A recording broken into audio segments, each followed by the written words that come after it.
नमस्कार साथियों, मैं सूरज पाल स्वागत करता हूं आप सभी का अपने YouTube channel education for educators में।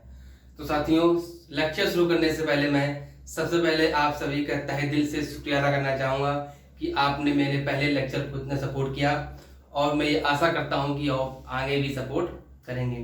तो साथियों, पहले लेक्चर में हमने शुरू किया था बीएड फर्स्ट सेमेस्टर का फर्स्ट यूनिट का फर्स्ट टॉपिक एजुकेशन, शिक्षा। तो हमने पहले लेक्चर में सीखा था कि शिक्षा का सामान्य अर्थ सीखा हम लोगों ने, शिक्षा का फिर संकुचित अर्थ देखा था और फिर हम लोगों ने देखा था शिक्षा का व्यापक अर्थ। तो आज हम उसी के आगे कंटिन्यू करते हैं और उसी के ही आगे हम आज देखेंगे कि शिक्षा के कौन कौन से घटक होते हैं, कौन कौन से अवयव होते हैं। शिक्षा को चलाने के लिए या शिक्षा संपूर्ण होने के लिए ऐसे कौन कौन से हमारे पास वो अवयव हैं जिसके माध्यम से शिक्षा संपन्न होती है। साथियों, शुरू करते हैं।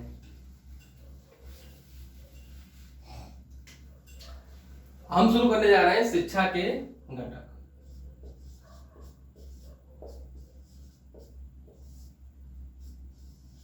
शिक्षा के अवयव बोल सकते हैं, अवयव, या इसी को आप घटक भी बोल सकते हैं या इसी को हम अंग भी बोल सकते हैं, शिक्षा के अंग। ठीक है साथियों, तो शिक्षा के जो अवयव बताए हैं वो फिलोसफर ने अलग अलग, कई फिलोसफर ने अलग अलग बताए हैं। जैसे एक फिलोसफर है हमारे जॉन एडम, एक है फिलोसफर हमारे जॉन एडम। तो जो जॉन एडम है, तो ये जो जॉन एडम है, इन्होंने शिक्षा के दो ही घटक बताए हैं। इन्होंने शिक्षा के दो घटक बताए हैं। कौन कौन से? सबसे पहले इन्होंने बताया है शिक्षक और सेकंड में इन्होंने बताया है शिक्षार्थी।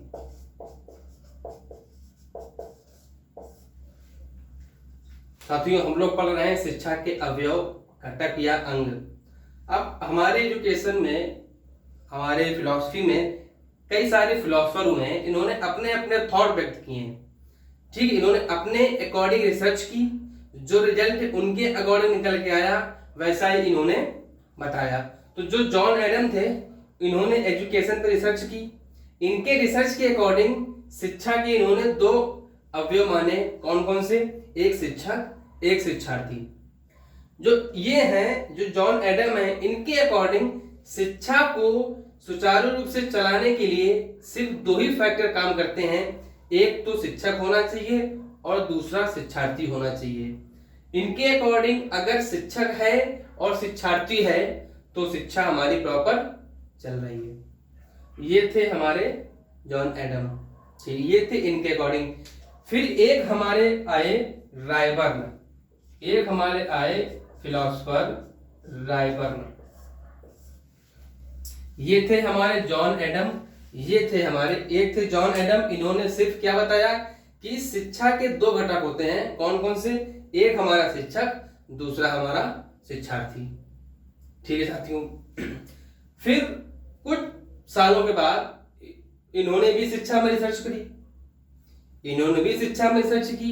इन्होंने भी ये देखा कि क्या शिक्षा में सिर्फ दो ही घटक होते हैं? क्या शिक्षा सिर्फ दो लोगों में ही संपन्न होती है कि एक शिक्षक होगा, एक शिक्षार्थी होगी, शिक्षा हो रही है? तो इन्होंने भी रिसर्च की, इन्होंने भी खोज की। तो इन्होंने जो बताया, इन्होंने बताया कि शिक्षा, इनके अकॉर्डिंग शिक्षा के दो घटक हैं और रायबर्न के अकॉर्डिंग शिक्षा के तीन घटक हैं। इनके अकॉर्डिंग शिक्षा के घटक कौन कौन से हैं? इन्होंने शिक्षा के तीन घटक बताए। शिक्षा को इन्होंने सेंटर में रखा और तीन घटक बताए। सबसे पहले जो इन्होंने बताया वो रखा है हमारे शिक्षार्थी को, वो रखा शिक्षार्थी को। सेकंड पे इन्होंने रखा शिक्षक को,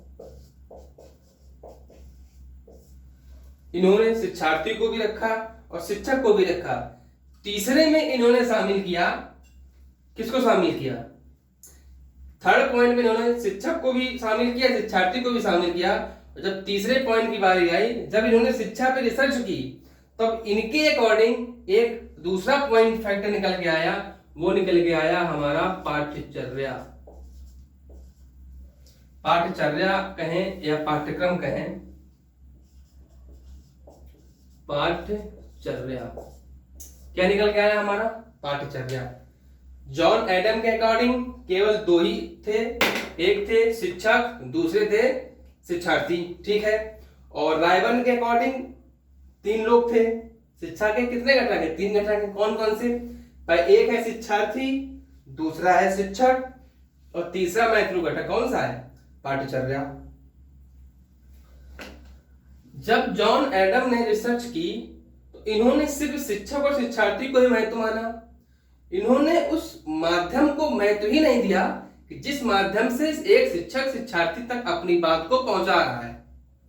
उस बात को इन्होंने गलत साबित किया कि नहीं, ऐसा नहीं है कि आप शिक्षक हैं, आप पढ़ा रहे हैं, हम पढ़ रहे हैं तो शिक्षा हो रही है। नहीं, ये आपकी बात आधी अधूरी है। फिर इन्होंने रिसर्च की, इन्होंने क्या खोज की कि शिक्षा को व्यवस्थित तरीके से सुचारू रूप से चलाने के लिए एक शिक्षार्थी की भी आवश्यकता है, एक शिक्षक की भी आवश्यकता है। शिक्षार्थी को इन्होंने बताया सीखने वाला, शिक्षार्थी को इन्होंने बताया सिखाने वाला, और पाठ्यचर्या को इन्होंने रखा इन दोनों के बीच का माध्यम। अगर पाठ्यचर्या ही नहीं होगी तो शिक्षक किस बेसिस पे क्या चीज शिक्षार्थी को पढ़ाएगा? मैं शिक्षक हूं, मैं आपको पढ़ा रहा हूं, मैं शिक्षक हूं, आप शिक्षार्थी हैं। अगर मेरे पास पढ़ाने के लिए कुछ नहीं होगा, अगर मेरे पास पाठ्यचर्या नहीं होगी, अगर मेरे पास आपका सिलेबस नहीं होगा, तो मैं आप लोगों को कैसे पढ़ाऊंगा? इस बात को जॉन एडम ने बिल्कुल नकार दिया। इन्होंने ये कहा कि शिक्षक है और शिक्षार्थी है, मतलब शिक्षा संपन्न हो रही है।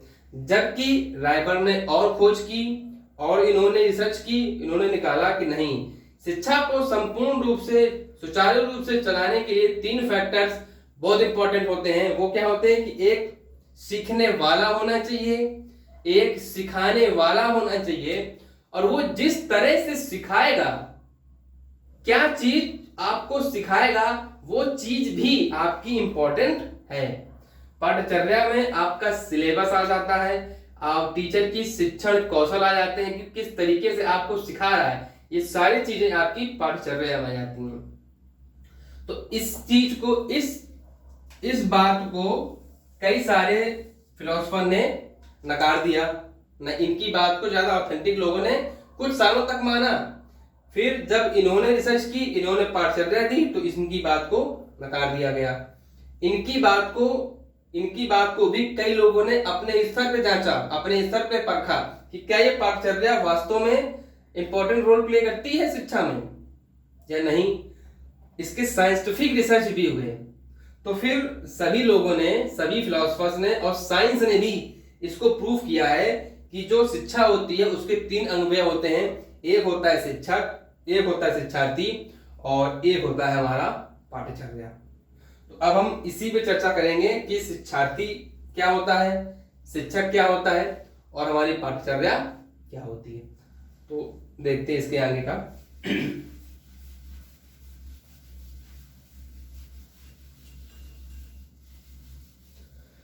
तो साथियों, हमने शुरू किया था शिक्षा के अवयव, घटक या अंग। सबसे पहले हमने देखा कि कई सारे फिलोसफर्स ने अपने अपने थॉट दिए हैं। उन्होंने शिक्षा में अपनी रिसर्च की, अपने अपने थॉट दिए। तो ऐसे ही फिलोसफर थे जॉन एडम।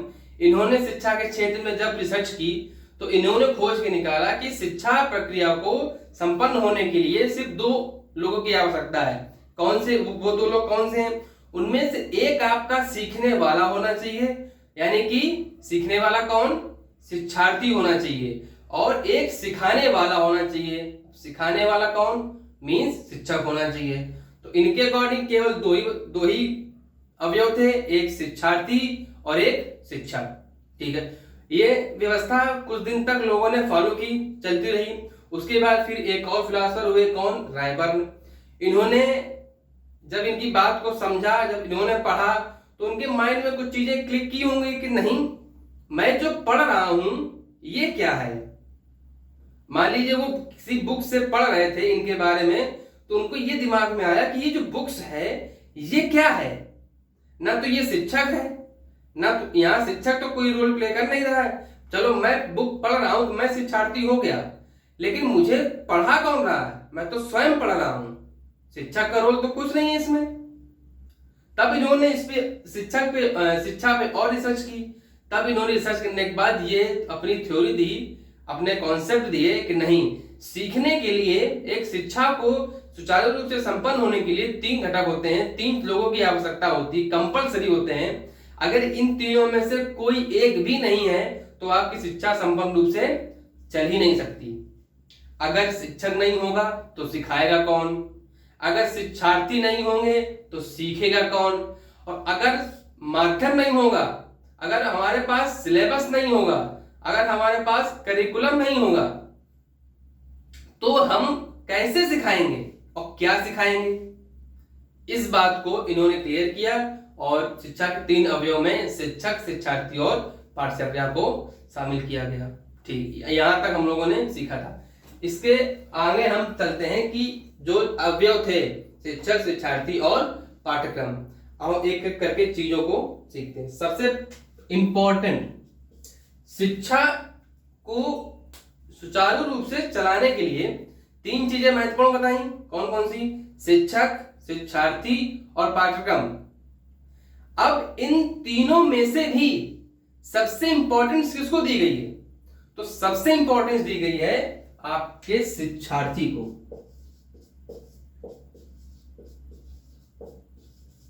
सबसे ज्यादा इंपॉर्टेंट दी गई आपके शिक्षार्थी को। क्यों?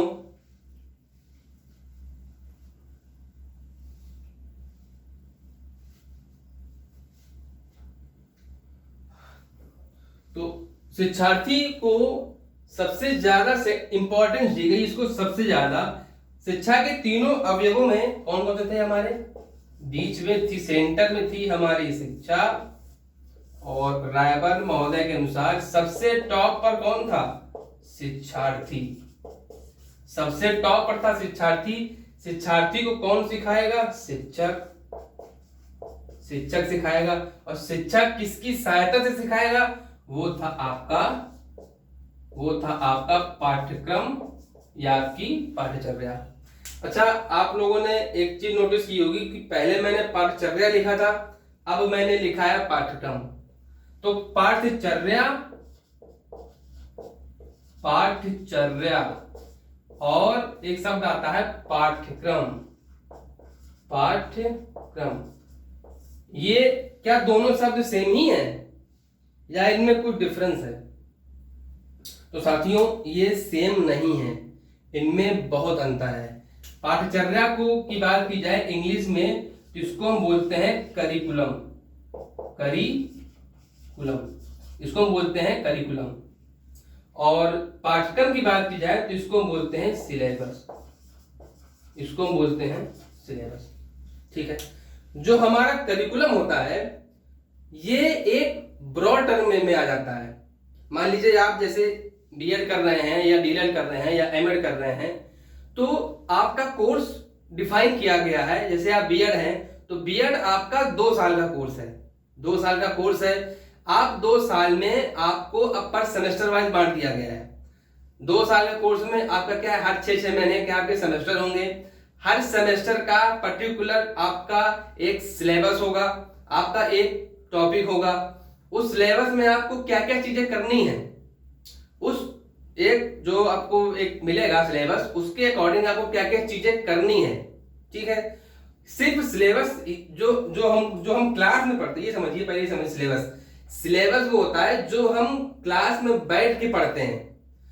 जो मैं पढ़ा रहा हूं आपको, मैंने क्या बताया, बीएड का फर्स्ट सेमेस्टर का फर्स्ट यूनिट का जो फर्स्ट टॉपिक है, शिक्षा चल रही है आपकी।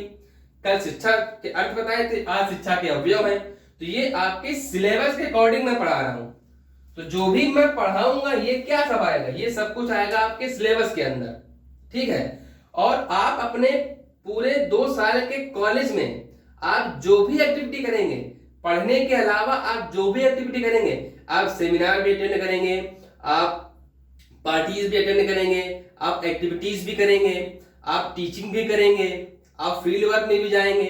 ये जितना सब कुछ आपको करना है, ये सब कुछ आ जाता है आपके करिकुलम। ठीक है साथियों, समझ में आया होगा। करिकुलम क्या है कि आपको बीएड में अपना जो जो काम आप करोगे वो सारा का सारा किसमें आ जाएगा, पाठ्यचर्या में, यानी करिकुलम में। और जो आप क्लास के अंदर पर्टिकुलरली बैठ के सीखोगे, इसके आप नोट्स बनाओगे, जो टीचर आपको पढ़ाने आएगा, वो क्या होगा, वो आपके अंदर आएगा सिलेबस के अंदर। जब हम गवर्नमेंट एग्जाम की कोई एग्जाम देते हैं तो आपको सिलेबस दिया जाता है, ना कि करिकुलम। ठीक है साथियों, एक सिलेबस, एक गवर्नमेंट का एक मानक होता है, एक सिलेबस होता है कि आपको ये चीज पढ़नी है, ये टॉपिक मैं पूछूंगा, पूछे जाएंगे एग्जाम में, तो आप सिर्फ वही पढ़ के जाते हैं। तो जो छोटा होता है उसी को बोलते हैं सिलेबस। और जब इसके हम बड़े टर्म पे आते हैं कि हम जो कुछ भी एक्टिविटी करेंगे वो सारी होती है हमारी करिकुलम। तो ये करिकुलम था और ये था आपका सिलेबस।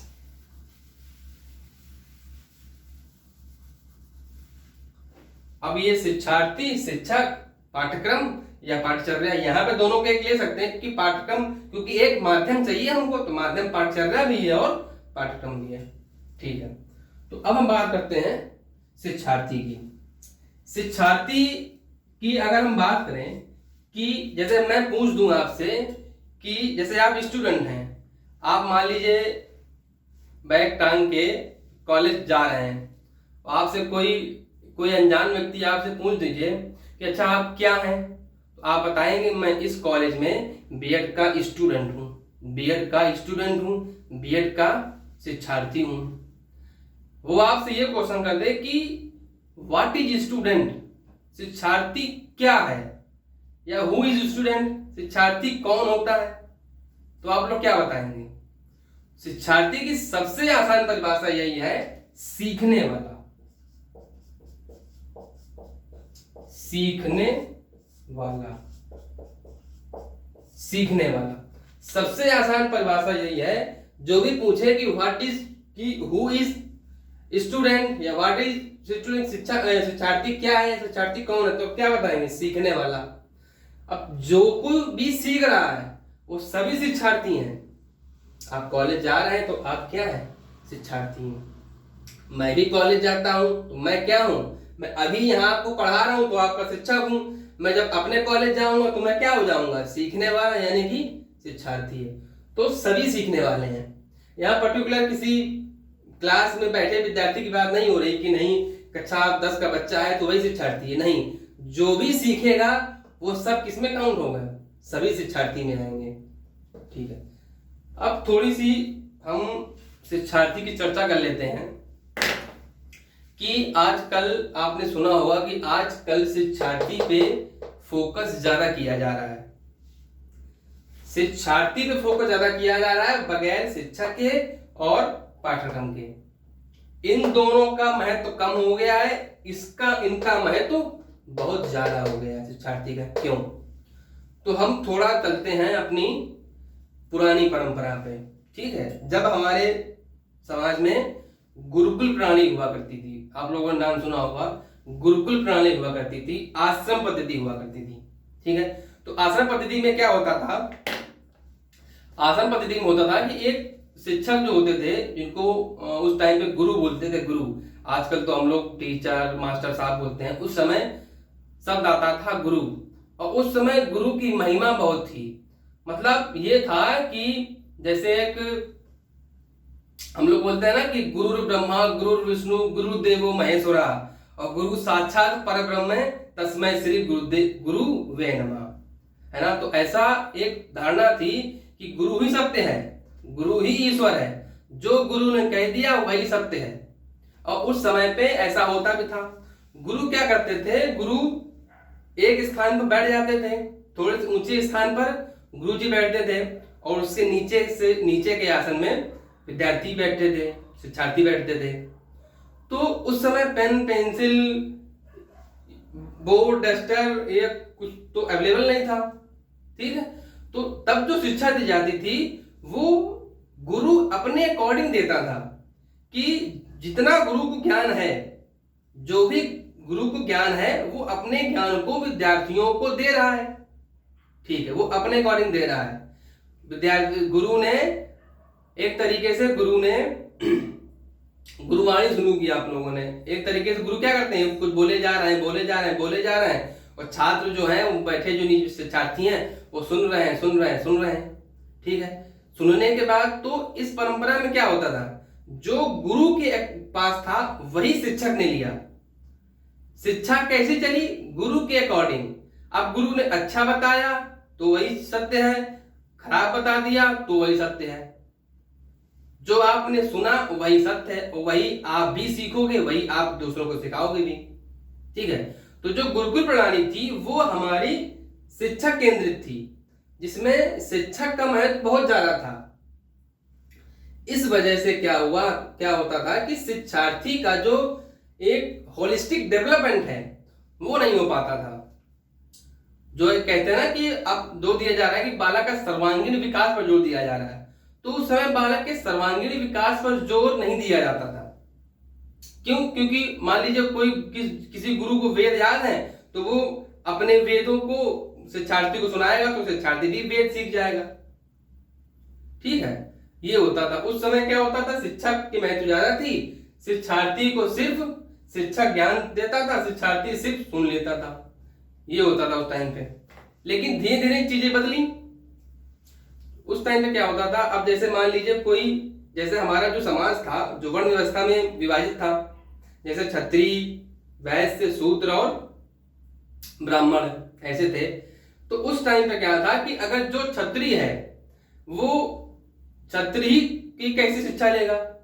जैसे क्षत्रिय क्या करते थे भाई, लड़ाई झगड़े में क्षत्रिय लोग रहते थे, ठीक है। तलवारबाजी सीखना, भाला फेंक सीखना, ये सब क्षत्रियों का काम थे, लड़ना क्षत्रियों का काम था। ब्राह्मणों का काम क्या था, ज्ञान देना। और जो बेचारे और छोटे शूद्र थे वो अपने छोटे छोटे काम करते थे, छोटे छोटे व्यापारी काम करते थे, ठीक है। तो उस समय ये था कि वर्ण व्यवस्था आधारित थी और ऐसी वैसी नहीं। आप लोगों हिस्ट्री में पढ़ा होगा कि अपनी चरम सीमा पर थी। क्षत्रिय सिर्फ क्षत्रिय वाले काम करता था, ब्राह्मण सिर्फ ब्राह्मण वाले काम करता था, वैश्य सिर्फ वैश्य वाले काम करता था और शूद्र सिर्फ शूद्र वाले काम करता था। कोई काम समाज नहीं डिफाइन किए थे। ऐसी डिफाइन करने के बाद ऐसी एजुकेशन भी चल रही थी कि अगर क्षत्रिय का कोई बच्चा जाएगा तो वो सिर्फ तलवारबाजी ही सीखेगा, अगर ब्राह्मण का जा रहा है तो वो सिर्फ वेद मंत्र ही सीख रहा है, अगर आपका वैश्य जा रहा है तो वो सिर्फ बिजनेस ही सीख रहा है, व्यापार करना सीख रहा है, और जो शूद्र जा रहे हैं वो घर के काम सीख रहे हैं, बेचारे की सेवा करना सीख रहे हैं, कैसे आपको सेवा करनी है, कैसे क्या करना है। तो मैं ये इसलिए बता रहा हूं कि अपने जो पुराने समय में शिक्षा जो थी वो एक तरीके से एक ही वे में काम करती थी कि जो शिक्षक बताएगा वही शिक्षक करेगा, ठीक है। धीरे धीरे चीजें बदली, धीरे धीरे समय बदला, चीजें बदली। विदेश से लोग हमारे देश में आए, लोगों ने यहाँ के लोगों को देखा, सीखा कि यहाँ पे क्या चल रहा है, हमारे उधर पे क्या इंप्लीमेंट हो रहा है, यहाँ पे क्या चीजें चल रही हैं। तो उन्होंने फिर रिसर्च की। उन्होंने क्या की, उन्होंने रिसर्च की, अपने देशों में रिसर्च की। तो रिसर्च करने में यह पाया गया कि जो अभी तक शिक्षा चल रही थी वो सिर्फ शिक्षा केंद्रित थी। शिक्षक को जो ज्ञान था वो शिक्षार्थी को दे दिया गया। उस टाइम पे शिक्षार्थी से ये पूछा ही नहीं गया कि आपको इंटरेस्ट किसमें है। उस टाइम पे ये शिक्षार्थी से कभी पूछा ही नहीं गया कि बेटा आप बनना क्या चाहते हो। ये जरूरी नहीं है कि अगर आप क्षत्रिय कुल में पैदा हुए हो तो आपको वेद नहीं याद हो सकते या आपको वेदों से एलर्जी है, ऐसा नहीं है। और ऐसा भी नहीं है कि जो ब्राह्मण कुल में पैदा हुआ है वो तलवारबाजी नहीं सीख सकता, ऐसा भी नहीं है ना। क्या ऐसा है जो बिजनेस कर रहा है, जो मतलब व्यापार कर रहा है, उसकी रुचि तलवार चलाने में नहीं होगी या उसकी रुचि वेद पढ़ने में नहीं होगी। ऐसे शूद्र थे, क्या शूद्रों को सिर्फ निचले काम के लिए रखा गया था? उनकी वो नहीं थी कि स्थिति को उनको भी तलवारबाजी सिखा के अपने बराबर लाए पे, अपने लेवल पे आप लेके आए। तो ऐसी शिक्षा थी उस समय पे, शिक्षार्थी को बिल्कुल ध्यान नहीं दिया जाता, जो शिक्षक ने कह दिया वही शिक्षार्थी पे एक तरीके से आप थोप रहे थे। उस टाइम पे ये था, शिक्षार्थी की चीजें थोपी जा रही थी। हमारा देश इतने साल गुलाम रहा, इसका कारण क्या है? इसका सबसे अच्छा यही कारण, सबसे बेकार कारण क्या है? एजुकेशन, शिक्षा ही नहीं दी जाती थी। अगर सभी लोगों को उनके शिक्षार्थी के इंटरेस्ट के हिसाब से अगर शिक्षा दी जाती, जिसको तलवारबाजी सीखनी है वो तलवारबाजी सीखेगा, जिसको वेद पढ़ने हैं वेद पढ़ेगा, तो आज हमारा देश गुलाम ही नहीं होता। क्यों? क्योंकि ज्यादा से ज्यादा लोग तलवारबाजी में एक्टिव होते, उसमें तलवारबाजी थी, ज्यादा से ज्यादा लोग आप कह सकते हैं कि उसमें युद्ध में इन्वॉल्व होते, उनको युद्ध की नीतियां पता होती। भाई इसीलिए गुलाम हो गए हम लोग, क्योंकि बाहर से लोग आए, क्षत्रिय कम थे, उनसे लड़ नहीं पाए, तो हम लोग गुलाम हो गए। अब ब्राह्मणों को लड़ना नहीं आता, ब्राह्मणों को लड़ना नहीं आता, शूद्रों को लड़ना नहीं आता, और आपके वैश्यों को लड़ना नहीं आता, तो भाई लड़ेगा केवल एक वर्ग जीत पाएगा। इसीलिए हम लोग हारते चले गए और गुलाम बनते चले गए। तो धीरे धीरे चीजें बदली। ठीक है, बदलने के बाद फिर रिसर्च हुए, तब ये समझ में आया कि अभी तक जो शिक्षा चल रही है वो हम लोग गलत पद्धति अपना रहे हैं, इसीलिए हम लोगों के गुलाम हो रहे हैं। शिक्षार्थी की जो प्रतिभा होती है, जैसे मैंने पहले दिन बताया था कि शिक्षा क्या काम करती है, शिक्षार्थी की जो जन्म के समय जो उसकी अंतर्जात शक्तियां होती हैं उनको बाहर निकालने का काम कौन करती है? शिक्षा। अब इसी पर फोकस किया जा रहा है। अब जो फोकस किया जा रहा है वो शिक्षार्थी पर ही फोकस किया जा रहा है। क्यों? क्योंकि अब शिक्षक जो है वो अपने अकॉर्डिंग नहीं पढ़ाएंगे। अब जो पाठ्यक्रम का निर्माण हो रहा है, जो हमारी नई एनईपी भी आई है, उसमें क्या कहा गया? यही कहा गया है कि शिक्षा जो पाठ्यक्रम होगा वो शिक्षार्थी को केंद्र में रखकर ही डिजाइन किया जाएगा। पहले ये होता था कि शिक्षक ने जो पढ़ा दिया वही सत्य मान लेते थे, वही सत्य है। अब क्या है? शिक्षक को शिक्षार्थी के अकॉर्डिंग पढ़ाना है, इसके अकॉर्डिंग पाठ्यक्रम तैयार करना है कि इसका इंटरेस्ट है किसमें, किस क्षेत्र में इसकी रुचि है, किस क्षेत्र में इसका रुझान है, किस क्षेत्र में ये काम करना चाहता है। तो इसी के इन्हीं शिक्षार्थी के अकॉर्डिंग ही अब आपका पाठ्यक्रम बनाया जा रहा है। तो अब जो है शिक्षार्थी पे ध्यान हम लोग ज्यादा दे रहे हैं। प्राइमरी लेवल पर ही टीचर समझ जाता है कि विद्यार्थी का रुझान किसमें है। जरूरी नहीं है कि हर शिक्षार्थी को आप सिर्फ एजुकेशन से ही जोड़ें, उसको एजुकेशन से जोड़ के मैथ साइंस पढ़ा के उसको भीड़ का हिस्सा बना दे। नहीं, ऐसा नहीं है। अब स्पोर्ट्स में भी ध्यान दिया जा रहा है। बच्चे, अब हम जब पढ़ते थे तो क्रिकेट, फुटबॉल और इन 2-3 गेमों के अलावा कुछ जानते ही नहीं थे कि ये भी होता है। आजकल इतने स्पोर्ट्स आ गए हैं कि मुझे नाम ही नहीं पता है, अच्छा ये भी गेम होता है। जब हम स्टूडेंट थे, स्कूल जाते थे, तो हमारे स्कूल में क्या होता था? क्रिकेट खिलाया जाता था, और हर शनिवार को क्रिकेट होता था, और फुटबॉल होता था, और खो खो खेल लेते थे हम लोग, खो खो भी खेले हैं हम लोग, और पकड़ पकड़ाई होती थी। बस यही होता था। लेकिन कभी इन खेलों को कभी प्रमोट नहीं किया गया। हम लोग बस शनिवार को गए, लंच के बाद बोलते थे जाओ खेलो जाके, तो हम लोग अपने आप जो गली मोहल्ले खेलते वही खेलते रहे। उस तरीके से प्रमोट नहीं किया गया। प्रतिभा निकल के ही नहीं बाहर आ पाती थी कि मान लीजिए कोई बच्चा क्रिकेट में अच्छा है तो हम उसको उस तरीके का माहौल दें, उसको हम पढ़ाई जरूरी है। ऐसा नहीं कि आप बिल्कुल पढ़ाई कर देंगे सक्सेस नहीं मिलेगी आपको तब, क्योंकि आजकल जो क्रिकेटर है वो भी अंग्रेजी में बात कर रहे हैं। अंग्रेजी में बात क्यों कर रहे हैं? क्योंकि उन्होंने एजुकेशन ली है। तो एजुकेशन ठीक है, लेकिन जिस क्षेत्र में उसका इंटरेस्ट ज्यादा है उसमें ध्यान आप ज्यादा दीजिए। गुरुकुल प्रणाली में यही चीजें नहीं थी। वहां पे क्या थी? वर्ण व्यवस्था थी कि क्षत्रिय है तो बस सिर्फ उस वही का क्षत्रिय वाले काम करेगा, और वैश्य है तो वैश्य वाले काम करेगा। इसीलिए हम लोग पिछले बने रहे। अब चीजें नई चीजें क्या रही, अभी इम्प्लीमेंट हो रहा है। लोग फिलोसफर, जो हमारे नए फिलोसफर हो रहे हैं, वो खोजबीन कर रहे हैं। तो अब चीजें क्या हो रही, सुधर रही हैं। क्यों? क्योंकि अब बच्चे को, अब हमारी जो एजुकेशन पॉलिसी है वो क्या है? चाइल्ड सेंटर्ड है। अब हम कोई भी वर्क करेंगे, स्कूल्स में करेंगे या बाहर करेंगे, सबसे पहले हम बच्चे को ही केंद्र में रखेंगे कि जो हम काम कर रहे हैं क्या वो बच्चे के लिए सही है या नहीं है। अगर सही है तो हम बच्चे को उसी दिशा में लेके जाएंगे।